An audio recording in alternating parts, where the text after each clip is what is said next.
How is this even possible? There had been no Christmas song ever named after the greeting we all say to each other? Well, there wasn't, until Ed Sheeran and Elton John gave us one. This is the story behind the Christmas hit, Merry Christmas. Behind the Christmas hits with Drew Savage. It's a song born out of friendship. After Ed Sheeran's daughter Lyra was born in 2020, Elton started calling him about once a week, just to chat about being dads. Not necessarily long conversations, but quick check-ins to compare parenting notes and chat about new music. When Ed's friend, mentor, and promoter Michael Gudinski passed away, Elton just happened to call for one of their dad chats on the day after Michael died.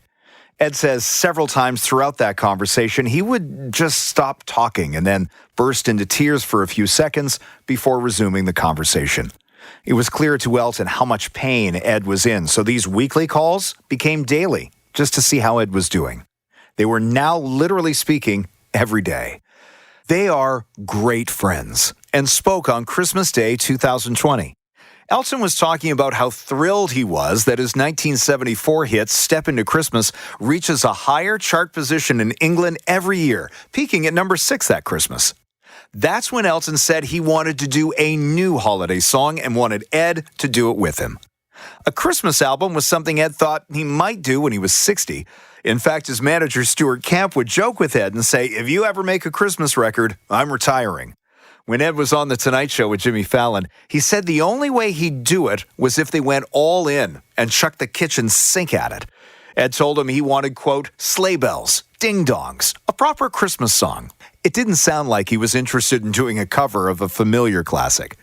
Remember, it was Christmas Day when Elton pitched the idea to Ed. And literally later that day, Ed wrote the line, "So kiss me under the mistletoe," and made a voice recording of it on his phone. For all the Christmas songs that were written on hot days in July, like the Christmas song and Let It Snow, here's one that was actually written on Christmas. Ed was kind of surprised that so many Christmas hits are written at other times of the year, telling Zane Lowe, quote, "December 25th is when you feel the most Christmassy." After the holidays, Ed went to stay with Elton for a few days. They wound up writing 3 Christmas songs. They haven't talked much about the other 2 unused songs, but Merry Christmas is the title they gave the one Ed started writing on that Christmas day. They always thought it was a placeholder title. They'd eventually have to change because, well, they assumed there'd be loads of other songs titled Merry Christmas. When Ed went to search for other songs with that title, he was shocked to find out there weren't any. Ed said, quote, "It's kind of like this glitch in a video game where no one thought to use that name." They shot a music video which parodies a lot of other English Christmas hits. Ed says he nearly killed Elton with a bell. There's a scene where he kicks a present that has a big metal bell on top of the box. The bell flew through the air and just narrowly missed Elton's head. Merry Christmas was released December 3rd, 2021. It debuted on the UK singles charts at number 1 on December 10th.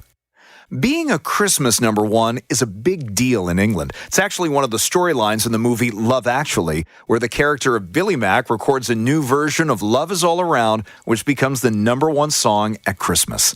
While this song debuted at number 1, Merry Christmas wasn't the official Christmas number 1 that year. Ed and Elton helped bump themselves out of that spot.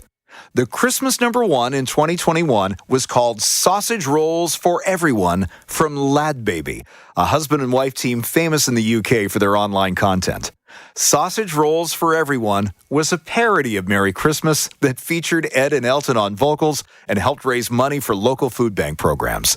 The original Merry Christmas returned to the number 1 spot in England the week after Christmas. It was a huge success for their charities. Everyone involved agreed to waive their usual fees, and proceeds were divided equally between the Elton John AIDS Foundation and the Ed Sheeran Suffolk Music Foundation, which helps fund arts programs in schools. I love this song. The line that gets me the most now comes right in the middle. While we're here, can we all spare a thought for the ones who have gone? And then it's right back to the festive silliness the song and video captures so brilliantly. As we're recording this, Christmas 2023 will be my first without my mom. If you're missing someone for the first time this Christmas, I'm sparing a thought for you now, with a hope that despite whatever tough moments the holidays may bring, there will also be time for for festive silliness, complete with sleigh bells and ding-dongs. I'm Drew Savage. Thanks a lot for listening. If you enjoyed this episode, please leave us a review, hit subscribe, and join us for more stories behind the Christmas hits.